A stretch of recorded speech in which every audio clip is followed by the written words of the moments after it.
Hello everyone, my name is Pavan. आज हम बात करने वाले हैं एक बहुत इंपॉर्टेंट चैप्टर की, मेटल्स एंड नॉन मेटल्स।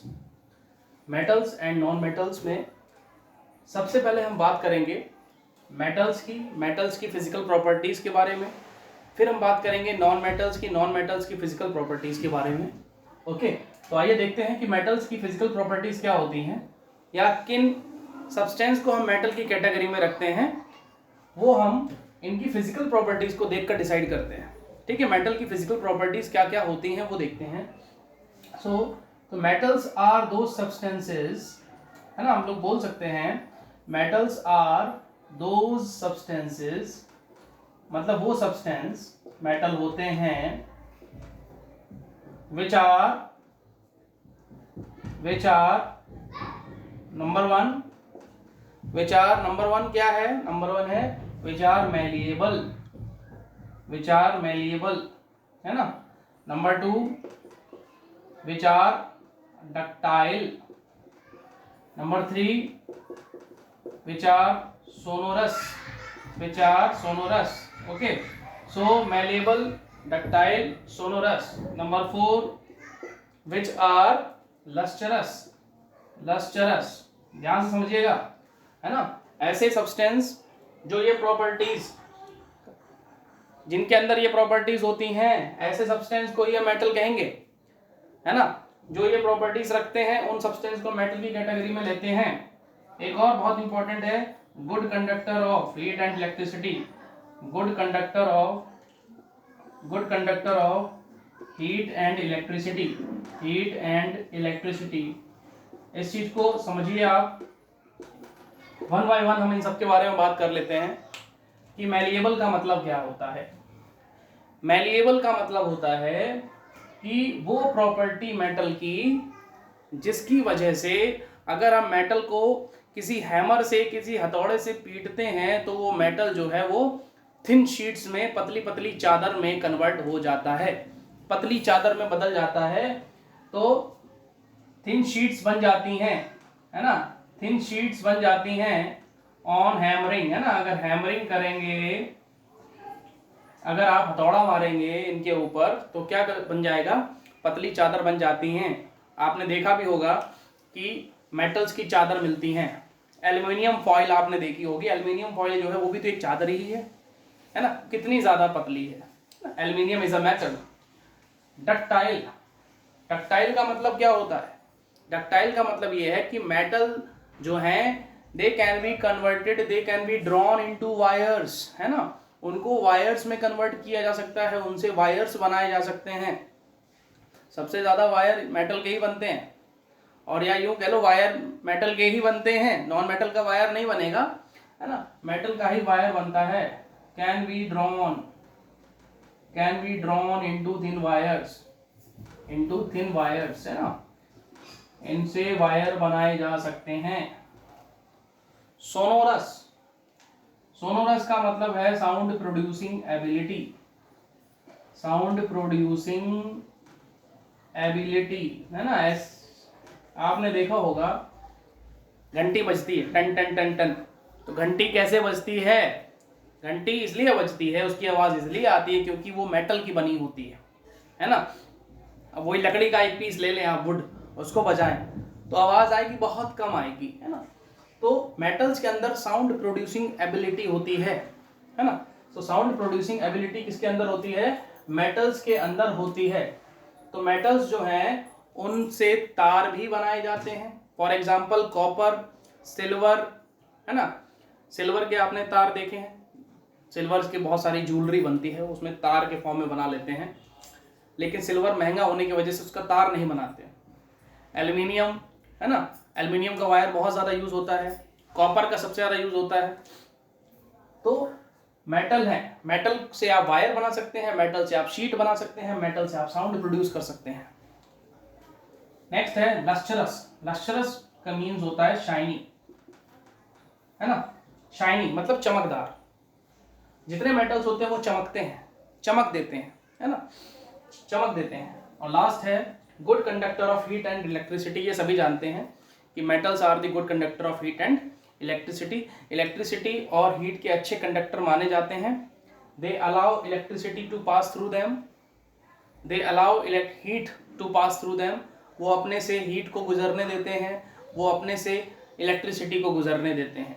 इसीलिए वायर हमेशा मेटल्स के बनाए जाते हैं ताकि इलेक्ट्रिसिटी जो है पास उसमें से हो जाए। I hope you all are clear about the physical properties of metals. Metals की ये प्रॉपर्टीज आप सभी को समझ में आ गई होंगी। इनको आप शॉर्ट तरीके से नोट भी कर सकते हैं। कुछ चीज़ें मैं और बताने वाला हूँ, जैसे मेटल्स आर जनरली सॉलिड, है ना, metals are generally solid.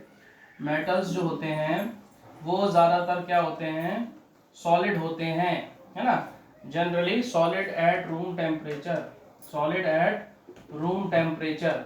Room temperature में मेटल्स क्या होते हैं, सॉलिड होते हैं। Generally metals are solid. Okay, metals क्या होते हैं, सॉलिड होते हैं।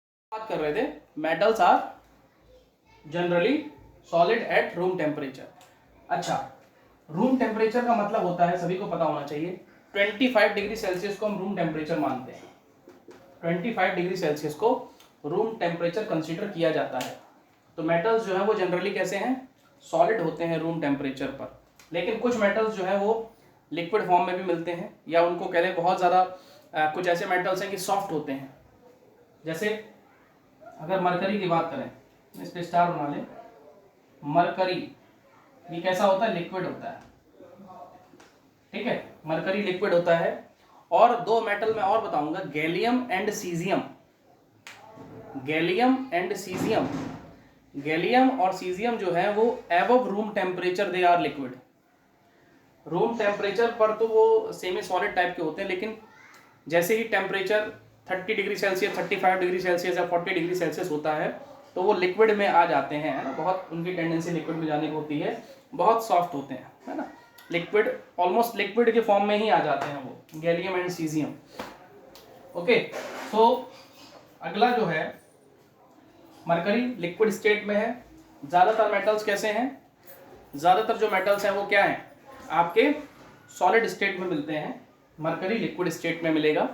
गैलियम और सीजियम जो है वो रूम टेम्परेचर से ऊपर 25 डिग्री सेल्सियस से ज़्यादा टेम्परेचर पर लिक्विड स्टेट में आते हैं। लेकिन यहाँ पर बात हो रही है 25 डिग्री सेल्सियस की, इसलिए हम यहाँ पर मरकरी को ही कंसीडर करेंगे। कुछ मेटल्स बहुत सॉफ्ट होते हैं, मैं बात करूंगा उन मेटल्स की जो बहुत सॉफ्ट होते हैं, इसको आप पहले नोट कर लीजिए। जो मेटल्स बहुत ज़्यादा सॉफ्ट हैं उनकी हम बात करने वाले हैं, सोडियम और पोटेशियम। इन मेटल्स के बारे में सभी जानते हैं कि सोडियम और पोटेशियम जो हैं ये बहुत ज़्यादा सॉफ्ट मेटल्स होते हैं। तो यहाँ पर स्टार बना के आप लिख सकते हैं, है ना, sodium and potassium, sodium and potassium are very soft metal. They can be cut with a knife. ध्यान रखिए, इतने सॉफ्ट होते हैं कि वो चाकू से भी काटे जा सकते हैं। Sodium and potassium are very soft metal, they can be cut with a knife. इतने ज़्यादा सॉफ्ट होते हैं कि वो चाकू से भी काटे जा सकते हैं। बात समझ में आ रही है ना, कि इतने सॉफ्ट हैं कि चाकू से इनको काट सकते हो।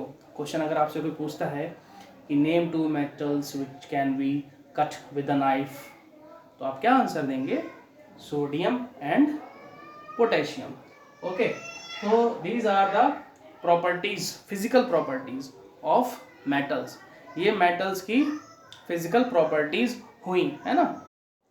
We'll talk about the non-metals, physical properties of non-metals. Non-metals, देखिए non-metals वो सारी प्रॉपर्टी रखते हैं जो मेटल नहीं रखते। मतलब मेटल के अपोजिट है नॉन मेटल्स, मेटल के अपोजिट होते हैं क्या, नॉन मेटल्स। तो सीधे कहते हैं आप नॉन मैलिएबल, है ना, non malleable, non ductile, non lustrous, मैं अभी कुछ और भी बताऊंगा इनके बारे में, नॉन सोनोरस, है ना, bad conductor of electricity, bad conductor of electricity है ना। तो ये चीज़ें हैं नॉन मेटल के बारे में। तो नॉन मेलेबल मतलब नॉन मेटल से आप चादर तो नहीं बना सकते, है ना, नॉन मेटल से जो है आप चादर तो नहीं बना सकते। दूसरी चीज़, नॉन मेटल से आप तार नहीं बना सकते, है ना, they can not be converted into thin wires, है ना। Lustrous, they are non lustrous means shiny नहीं होते, एक्सेप्ट डायमंड जो होता है ये एक कार्बन का फॉर्म है, और कार्बन जो होता है वो नॉन मेटल होता है, और डायमंड लेकिन शाइन करता है ना, डायमंड जो है वो शाइन करता है, ये एक्सेप्शन है, इसको आप नोट कर लीजिए। Non sonorous, sound producing ability नहीं होती नॉन मेटल्स में, वो साउंड प्रोड्यूस नहीं करते, मेटल्स जो है वो साउंड प्रोड्यूस करते हैं। Okay, bad conductor of electricity, metals जो होते हैं, sorry non metals bad conductor of electricity except graphite, ये याद रखिएगा, इस पे स्टार बना लीजिए, एक्सेप्ट दोनों में, यहाँ भी ग्रेफाइट है, graphite is a good conductor of electricity, ध्यान रखिएगा, graphite is a good conductor of electricity. मैंने आपको बताया था कि जो मेटल्स हैं वो ज़्यादातर सॉलिड स्टेट में ही मिलते हैं, एक मरकरी था जो लिक्विड स्टेट में था, लेकिन नॉन मेटल जो है ये 3 स्टेट्स में मिलते हैं, all 3 states, they are found in all 3 states of matter. बात समझ रहे हैं, मतलब तीनों स्टेट में मिलते हैं, सॉलिड में भी मिलेंगे, लिक्विड में भी मिलेंगे, गैस में भी मिलेंगे। अब सॉलिड की बात कर लें, सॉलिड में आप बात करेंगे कार्बन की, लिक्विड में ब्रोमाइन, और गैस में बहुत सारी गैस है तो बहुत है, ऑक्सीजन, नाइट्रोजन, क्लोरीन, फ्लोरीन, बहुत सारी, है ना। तो सॉलिड में कार्बन है, लिक्विड में ब्रोमाइन, ये आप याद रखिएगा कि which non metal is found in liquid state, bromine, इस पे स्टार बना लीजिए, है ना। कौन सा लिक्विड जो है कौन सा नॉन मेटल लिक्विड स्टेट में मिलता है, ब्रोमाइन, और कौन सा मेटल लिक्विड स्टेट में मिलता है, मरकरी, ठीक है। So these are the physical properties of metals and non metals. Physical properties मतलब फिजिकल अपीयरेंस, आप देखकर समझ सकते हैं कि ये मेटल है या नॉन मेटल है। बात समझ में आ गई, सभी इसको नोट कर लीजिए, ये है physical properties of metals and non metals, ठीक है। अब हम बात करने वाले हैं केमिकल प्रॉपर्टीज की, ठीक है। फिजिकल प्रॉपर्टीज के बाद आगे चलते हैं किस पर, केमिकल प्रॉपर्टीज पर, इसको आप नोट कर लें एक बार, है ना, ठीक है। प्रॉपर्टीज ऑफ मेटल्स, जब हम बात करते हैं केमिकल प्रॉपर्टीज की, इसका मतलब ये है कि यहाँ पर केमिकल चेंजेस होंगे। तो सबसे पहली चीज है reaction of metal with water, है ना, reaction of metal with water, है ना, मतलब वाटर के साथ रिएक्शन कराएंगे हम, मेटल की किसके साथ कराएंगे, वाटर के साथ रिएक्शन कराएंगे, reaction of metal with water. तो मेटल प्लस वाटर, आप मेटल के साथ अगर वाटर की रिएक्शन कराते हैं, याद रखें मेटल प्लस वाटर, तो आपको याद रखना पड़ेगा कि हमें मिलता क्या है, आपको मिलेगा मेटल हाइड्रोक्साइड वाटर। जब भी मेटल की रिएक्शन वाटर के साथ होगी तो आपको मिलेगा metal hydroxide plus hydrogen gas. याद रखें कि आपको मेटल हाइड्रोक्साइड मिलेगा और हाइड्रोजन गैस साथ में मिलेगी। तो रिएक्शन एग्जांपल के लिए जैसे Na प्लस H2O, तो आपको मिलेगा NaOH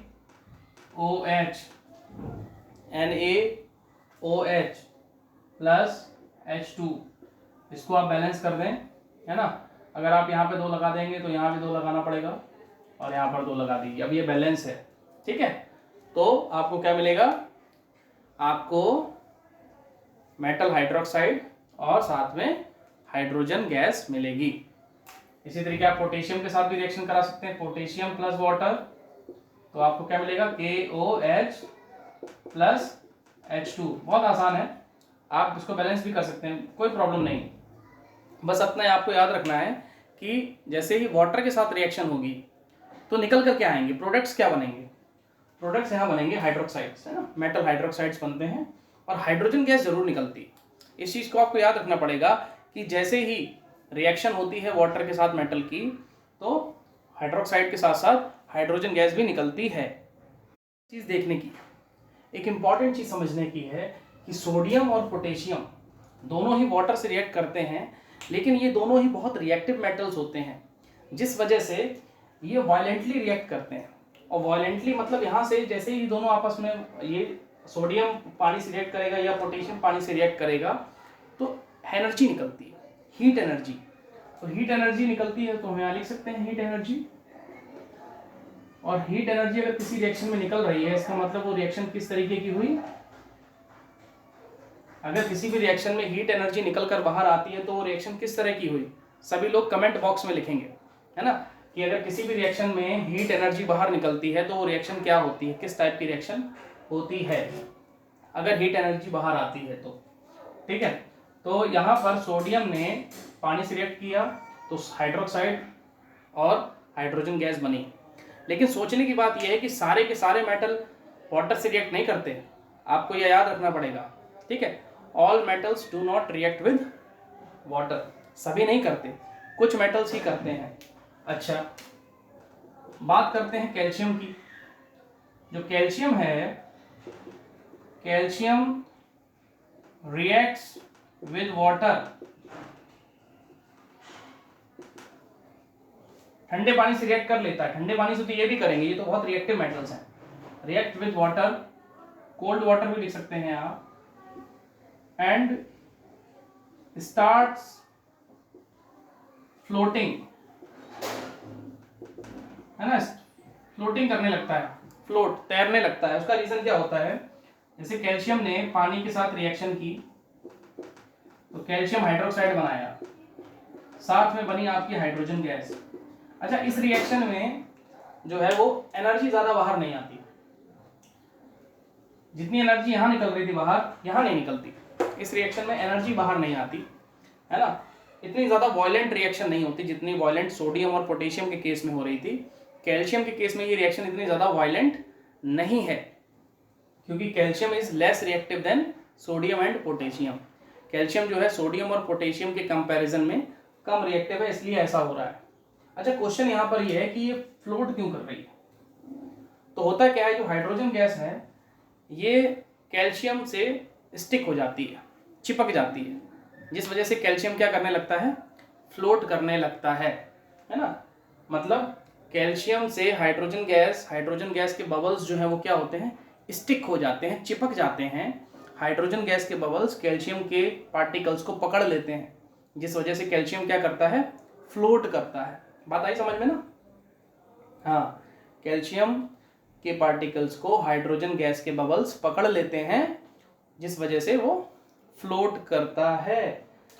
मैग्नीशियम के साथ भी यही होता है, बट मैग्नीशियम को चाहिए गर्म पानी। ध्यान रखें, ये तो ठंडे पानी से कर लेगा रिएक्ट, लेकिन इन्हें गर्म चाहिए, मैग्नीशियम को गर्म पानी चाहिए।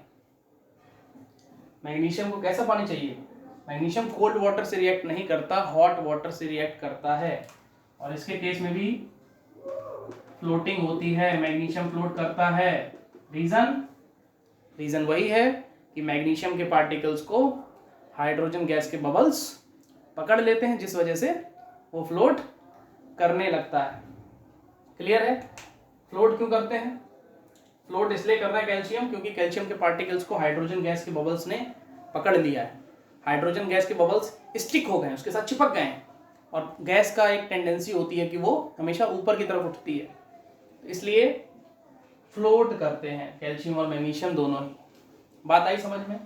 सभी मेटल्स पानी से रिएक्ट नहीं करते, बट जो करते हैं वो हाइड्रोक्साइड बनाते हैं और हाइड्रोजन गैस निकलती है। ठीक है, सोडियम और potassium they react violently, they produce heat energy, है ना, ध्यान रखेंगे।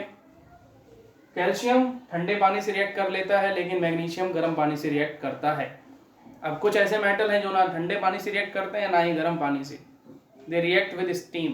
है ना, वो स्टीम से रिएक्ट करते हैं। स्टीम भी वाटर का ही एक स्टेट है, ये याद रखना पड़ेगा, स्टीम भी पानी का ही स्टेट है, ये आप नोट कीजिए।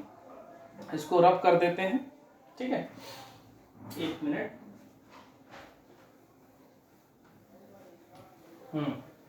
अब हम बात करने वाले हैं उन मेटल्स की जो स्टीम से रिएक्ट करते हैं।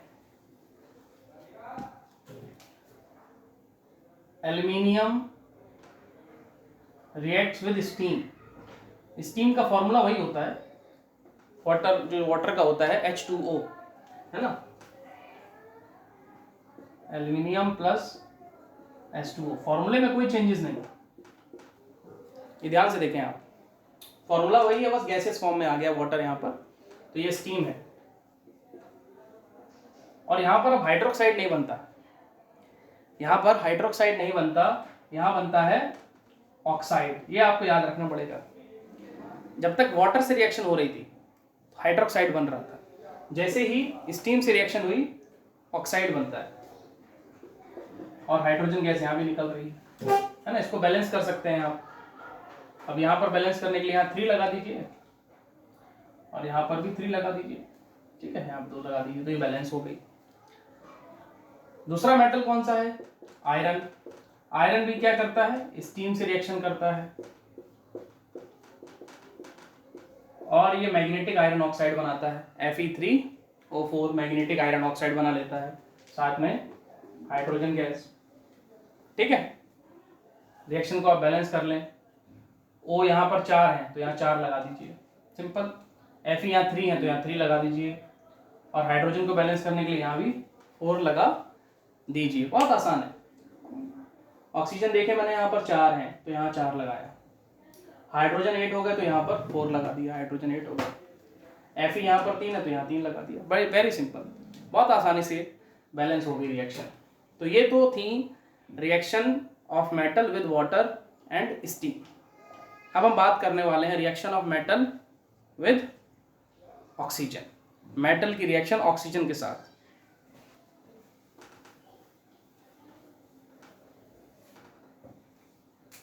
Reaction of metal